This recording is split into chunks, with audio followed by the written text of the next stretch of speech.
नमस्कार दोस्तों, मैं Abhishek Yadav स्वरालय music class channel में आपका तहे दिल से स्वागत करता हूं। जितने भी म्यूज़िक एग्ज़ाम होती है ऑल ओवर इंडिया में, UGC NET music exam, MP TET music main exam, Bihar state, BPSC, D triple SB, NVS, KVS, MPPSC, RPSC और ऑल ओवर इंडिया में जितनी भी म्यूज़िक एग्ज़ाम होती है सभी की तैयारी आपके स्वरालय म्यूज़िक क्लास चैनल द्वारा करवाई जाती है। इसी को ध्यान में रखते हुए कई सारी थ्योरी क्लासेस, कई सारे मॉक टेस्ट, कई सारे पेपर सॉल्यूशन, और मैं आपको रिकमेंड करूंगा कि आप मेरी महा मैराथन क्लासेस ज़रूर देखिए, जिसमें आपको पता चलेगा कि स्वरालय म्यूज़िक क्लास चैनल में किस प्रकार का कैसा और क्या पढ़ाया जाता है। आज की तारीख में हमारे चैनल पे 100+ वीडियोज़ हो चुके हैं। तो अगर आप चैनल से नए जुड़ रहे हैं और सारे वीडियोस आपने देख लिए और आपको अगर दिल से आवाज़ आए, अच्छा लगे, तो चैनल को लाइक, शेयर और सब्सक्राइब ज़रूर कीजिएगा। अब आज का जो हमारा वीडियो होने वाला है वो आज आपकी स्पेशल सीरीज़ जो चल रही है 50 MCQ की, उसकी क्लास नंबर 10 आपकी होने वाली है आज। ये जो आप देख सकते हैं स्क्रीन पे, क्लास नंबर 10 हम करने वाले हैं आज। अभी तक आपकी 9 क्लासेस हो चुकी है। तो अगर आप ये सीरीज़ भी पहली बार देख रहे हैं तो डिस्क्रिप्शन में आपको सर्वप्रथम महा मैराथन क्लास की प्लेलिस्ट की लिंक मिल जाएगी और उसके जस्ट नीचे आपको 50 MCQ सीरीज़ की भी लिंक मिल जाएगी, जो स्पेशल सीरीज़ चल रही है उसकी। तो इससे भी आप जुड़ जाइए। अभी तक मैं आपके 450 क्वेश्चंस करा चुका हूँ, जो कि एक क्लास में 50 क्वेश्चंस करके हमने 9 क्लासेस ले लिए हैं और अब 10वीं क्लास करके हम 500 क्वेश्चंस इसमें कंप्लीट कर देंगे ये सीरीज़ में। तो एक बहुत बड़ा अचीवमेंट है कि हमने 500 क्वेश्चंस कंप्लीट करे हैं और सारे यूनिक क्वेश्चन से जितने भी हैं, कुछ भी आपका रिपीट नहीं होगा, आपको सारे यूनिक क्वेश्चन से और दूसरी जगह भी कहीं पे नहीं मिलेंगे। तो आप देख सकते हैं कि आपके म्यूज़िक एग्ज़ाम में कैसे प्रश्न आते हैं, जानने के लिए वीडियो देखें। तो ये मैंने थंबनेल में इसलिए डाला है कि आपके दी ट्रिपल एसबी, यूजीसी नेट में किस प्रकार के आपके लेवल के क्वेश्चंस पूछे जाते हैं, तो उसको ये बताने के लिए मैंने ये डाला है। तो आप ये चीज़ का ध्यान दीजिए। क्लास शुरू करने से पहले मैं आपको बता दूं, अगर आप UGC net, D triple SB, Bihar state किसी भी एग्ज़ाम की प्रिपरेशन कर रहे हैं तो आप हमारे इस बैच से जुड़ सकते हैं। ये बैच में आपको 600 रुपीज़ में आपको पूरा ये मिलेगा कोर्स। इसमें आपको 12 क्लासेस, टेस्ट, स्टडी मटेरियल सब कुछ प्रोवाइड किया जाएगा। तो आप इससे जुड़ सकते हैं। और इसके अलावा आपको अगर एमपी टेट की तैयारी करनी है तो उसके लिए भी मैं कोर्स बता देता हूँ। उसके पहले अगर आप इससे जुड़ना चाहते हैं कोर्स से, तो ये मेरा कॉन्टैक्ट नंबर है, इस पर आपको कॉन्टैक्ट करना होगा। ये नंबर आपको डिस्क्रिप्शन में भी मिल जाएगा।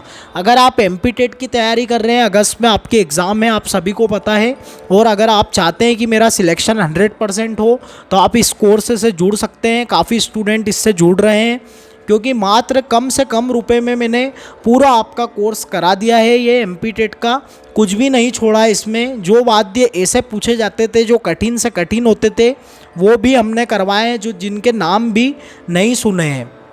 अभी हाल ही में जो मेरी 50 MCQ सीरीज़ चल रही है, उसमें अगर आप उठा के देखेंगे सारे वीडियो, तो उसमें मैंने कई सारे वाद्यों के बारे में डिस्कशन किया है।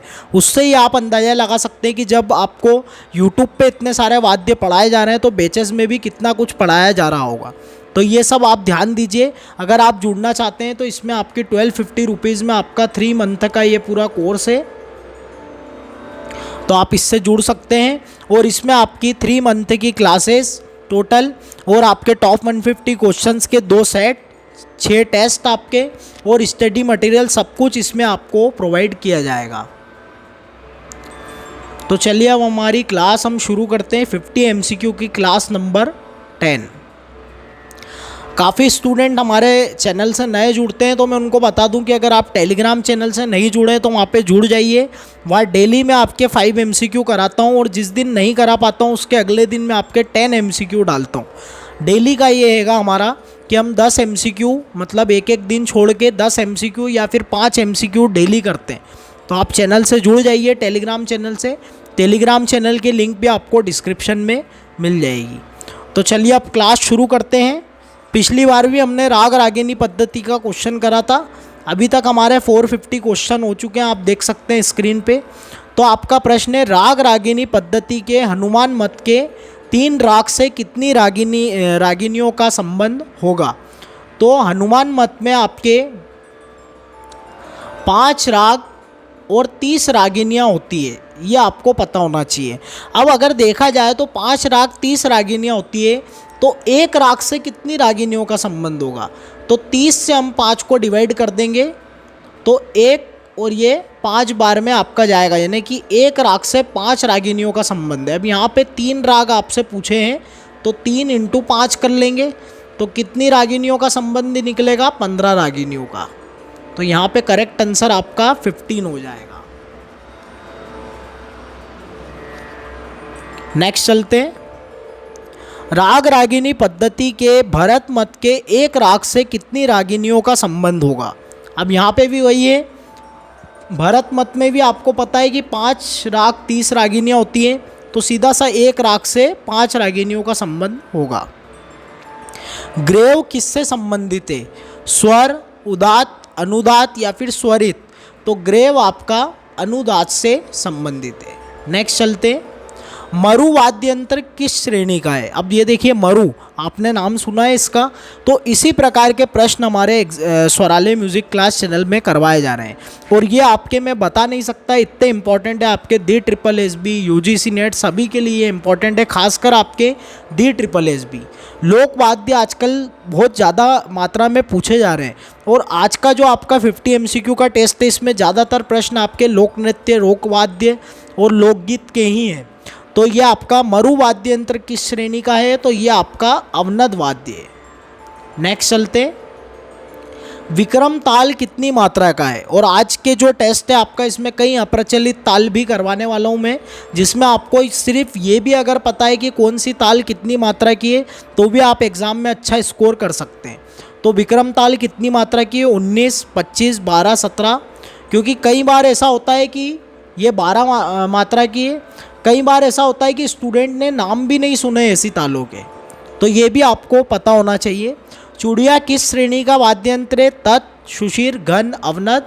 तो चूड़िया भी आपका अवनद वाद्य है। नेक्स्ट चलते, इसका 12 आंसर है।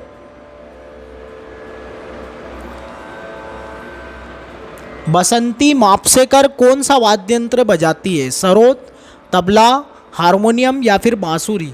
तो बसंती मापसेकर आपके हारमोनियम बजाती है। नेक्स्ट चलते हैं, कासिम अली कौन से वाद्य यंत्र से संबंधित है, सरोद, रबाब, इशराज या फिर दिलरुबा।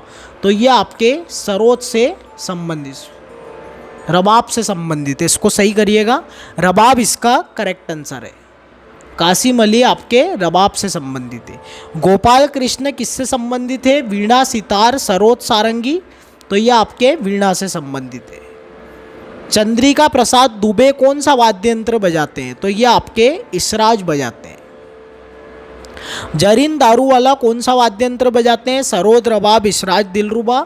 तो ये आपके सरोद बजाते हैं। नेक्स्ट चलते हैं, रंगड़ा कहाँ का लोक नृत्य। अब आपके लोक नृत्य के प्रश्न शुरू हो गए। उत्तराखंड, अंडमान निकोबार, केरल या फिर गुजरात। तो ये आपके अंडमान निकोबार का है। हलेसा कहाँ का लोक नृत्य, गुजरात, राजस्थान, महाराष्ट्र या फिर पुणे। तो हलेसा आपका गुजरात का लोक नृत्य है। कौन सा लोक नृत्य मध्य प्रदेश का नहीं है, भील, पाली, नवताली या फिर भगत। तो ये आपका भगत जो है, ये आपका मध्य प्रदेश का लोक नृत्य नहीं है। खबक कहाँ का लोक नृत्य है, आंध्र प्रदेश, त्रिपुरा, सिक्किम या फिर मणिपुर। तो खबक आपका मणिपुर का लोक नृत्य है। नेक्स्ट चलते हैं, फुगड़ी कहाँ का लोक नृत्य है, गुजरात, राजस्थान, महाराष्ट्र या फिर मध्य प्रदेश। तो ये आपके महाराष्ट्र का लोक नृत्य है। गोधूम कहाँ का लोक नृत्य है, गुजरात, राजस्थान, महाराष्ट्र या फिर मध्य प्रदेश। तो ये आपके महाराष्ट्र का लोक नृत्य है। नेक्स्ट चलते हैं, कुरवंजी कहाँ का लोक नृत्य है, तमिलनाडु, कर्नाटक, उत्तर प्रदेश या फिर केरल। तो ये आपके तमिलनाडु का लोक नृत्य है। बंजारा कहाँ का लोकगीत है? हिमाचल प्रदेश, आंध्र प्रदेश, त्रिपुरा या फिर सिक्किम? तो ये आपके हिमाचल प्रदेश का लोकगीत है। रायवंशी, और जो भी आप आंसर कर रहे हैं पॉज करके दीजिए जिससे आपको पता चले कि आपको कितना आ रहा है। मैं हर बार कहता हूँ, शायद स्टूडेंट भूल जाते हैं या फिर जिनको याद है अच्छी बात है, लेकिन फिर भी आप पॉज कर करके आंसर दीजिए ताकि आपको पता चले कि अभी और कितना अपग्रेड होना है हमको। रायवंशी लोक नृत्य कहाँ का है? बंगाल, पंजाब, छत्तीसगढ़ या फिर पौंडीचेरी? तो ये आपके बंगाल का लोक नृत्य है। बसंत ताल कितनी मात्रा की है? 9, 10, 12 या फिर 13? तो बसंत ताल आपके 9 मात्रा की ताल है। भानुमति ताल कितनी मात्रा की है? 17, 11, 12 या फिर 13? तो भानुमति ताल आपके 11 मात्रा की। देखिए कैसी कैसी अप्रचलित तालें मैं आपके लिए लाया हूँ, शायद ही स्टूडेंट्स ने इनके नाम सुने होंगे। मंटिक ताल कितनी मात्रा की है? 17, 11, 12, 13? तो ये आपके 13 मात्रा की ताल है। नेक्स्ट चलते हैं। इंद्रनील ताल कितनी मात्रा की है? 17, 19, 12 या फिर 13? तो इंद्रनील ताल आपके 17 मात्रा की है। नेक्स्ट चलते हैं। महासेन ताल कितनी मात्रा की है? 17, 19, 20, 23? तो ये आपके 20 मात्रा की ताल है। आज के प्रश्न बहुत ही सिंपल है, पॉइंट टू पॉइंट प्रश्न है, ज़्यादा कुछ डिटेल में बताने जैसा कुछ है ही नहीं। सनत पिया किसका उपनाम है? वाजिद अली का, तवक्कुल हुसैन खां का, वजीर मिर्ज़ा का या फिर अनीता सेन का? तो ये आपके तवक्कुल हुसैन खां को सनत पिया कहते हैं। वाजिद अली शाह आपके अख्तर पिया। प्रेमदास किसका उपनाम है? लताफ़त हुसैन खां, वाजिद अली, शराफत हुसैन खां या फिर भैया गणपत राव? तो ये आपके लताफ़त हुसैन खां का उपनाम है।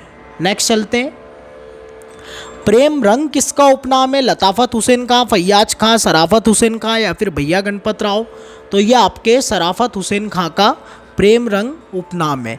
तो ये आप दोनों याद रखिएगा, प्रेमदास, प्रेम रंग, और आपके प्रेम पिया। प्रेम पिया किसका उपनाम है? पहले बता चुका हूँ मैं आपको पिछले टेस्ट में।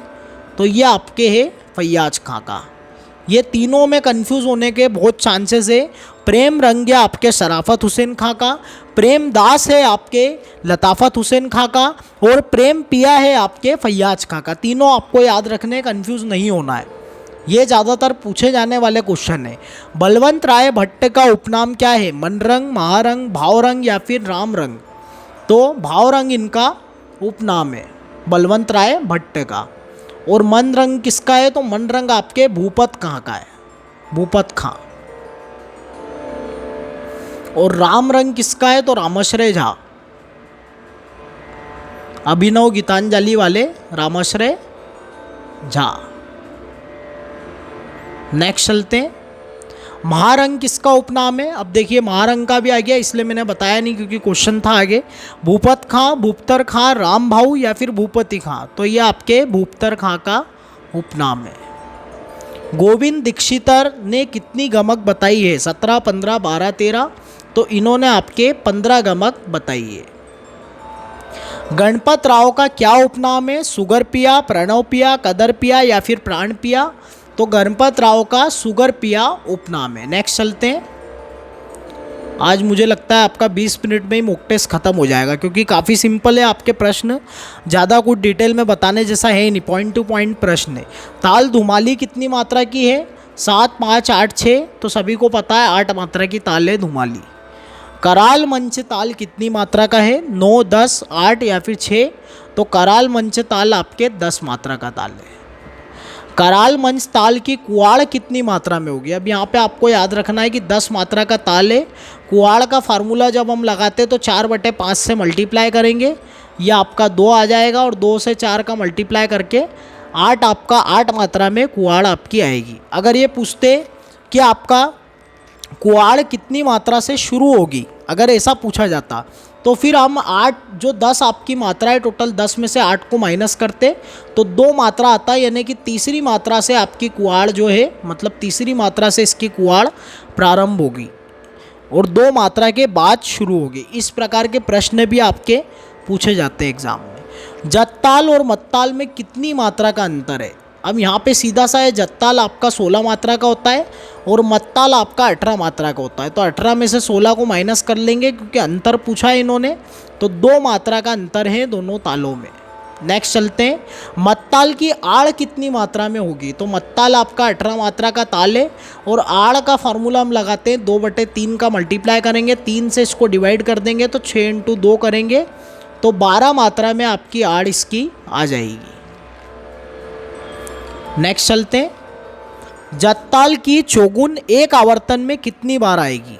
अब देखिए जत्ताल आपका 16 मात्रा का ताल है और चौगुन के लिए हम 4 से इसको डिवाइड कर देंगे, यानी कि 4 मात्रा में एक बार कंप्लीट हो जाएगा जत्ताल।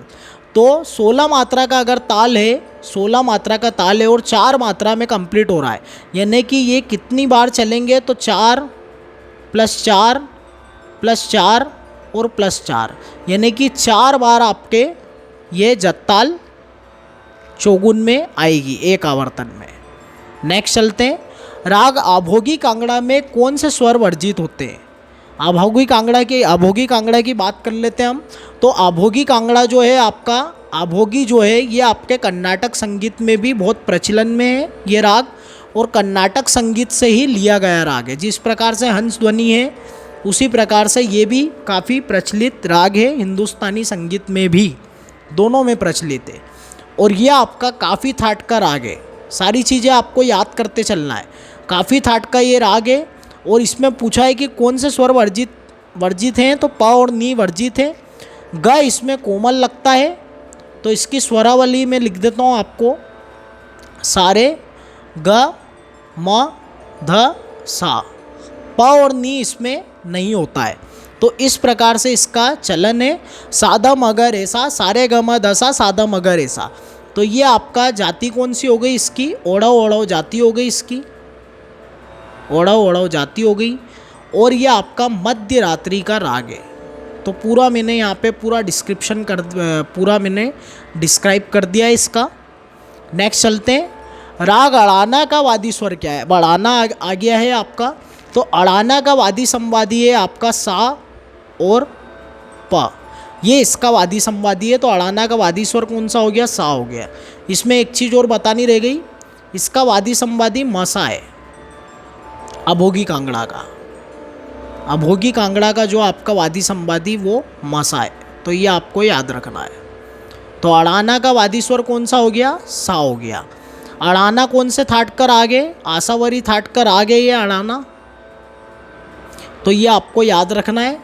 रात्रि के द्वितीय प्रहर में गाया जाता है, रात्रि के द्वितीय प्रहर में गाया बजाया जाता है ये सब कुछ आप नोट कर लीजिए चाहे तो याद रखने के हिसाब से। आसावरी थाट कर आगे रात्रि के द्वितीय प्रहर में गाया बजाया जाता है। साप इसके वादी संवादी हैं और इसमें आरोह में ग वर्जित है, ग वर्जित है आरोह में, ठीक है। और जाते समय शाड़ो यानी 6 स्वर और आते समय संपूर्ण वक्र चलता है ये, इसका चलन इस प्रकार इसकी जाती है। तो सब कुछ बता दिया है। नेक्स्ट चलते, अब टिक लगाते जाइएगा। राग अभोगी कांगड़ा का संवादी स्वर क्या है, तो सा है। मसा मैंने बताया अभी आपको। राग अभोगी कांगड़ा किस थाट का है, काफ़ी थाट कर आगे। नेक्स्ट चलते हैं, राग अड़ाना किस थाट कर आगे, आसावरी थाट कर आगे। नेक्स्ट चलते हैं, राग अड़ाना के आरोह में कौन सा स्वर वर्जित है, तो ग स्वर वर्जित है। नेक्स्ट चलते हैं, यह आया आपका प्रश्न बढ़िया सा। पखावज पर बजने वाले खुले और जोरदार बोलों को तबले पर बजाकर एक नई शैली को, सॉरी ये यहाँ पे इसको सही करिएगा, गलत हो गया ये शैली। एक नई शैली को किसने विकसित किया है, ये आपका प्रश्न है। नाना साहेब पानसे, कुदऊ सिंह, हाजी विलायत अली खां, उस्ताद सिद्धार्थ खां दाड़ी। तो ये आपके सिद्धार्थ खां दाड़ी ने इसको, ये शैली को विकसित किया है, यानी कि पखावज के खुले और जोरदार बोलों को तबले पर उतार के लेकर आए ये। और ये आपके दिल्ली घराने के प्रवर्तक हैं, तबले के दिल्ली घराने के ये आपके प्रवर्तक है, ये आपको याद रखना है। ब्रह्मा स्वरूप सिंह किस वाद्य यंत्र से संबंधित है, वीणा, सरोद, सुरबहार या फिर सुरसिंगार। तो ये आपके वीणा से संबंधित है। नेक्स्ट चलते हैं। सुर श्रृंगार के कलाकार हैं प्यार खां, देबू चौधरी, उमराव खां, दामोदर लाल काबरा। तो ये आपके प्यार खां जो है सुर श्रृंगार के कलाकार हैं। कौन सा वाद्य सारिका युक्त है? सुर श्रृंगार, सरोद, एक तारा और सुरबहार।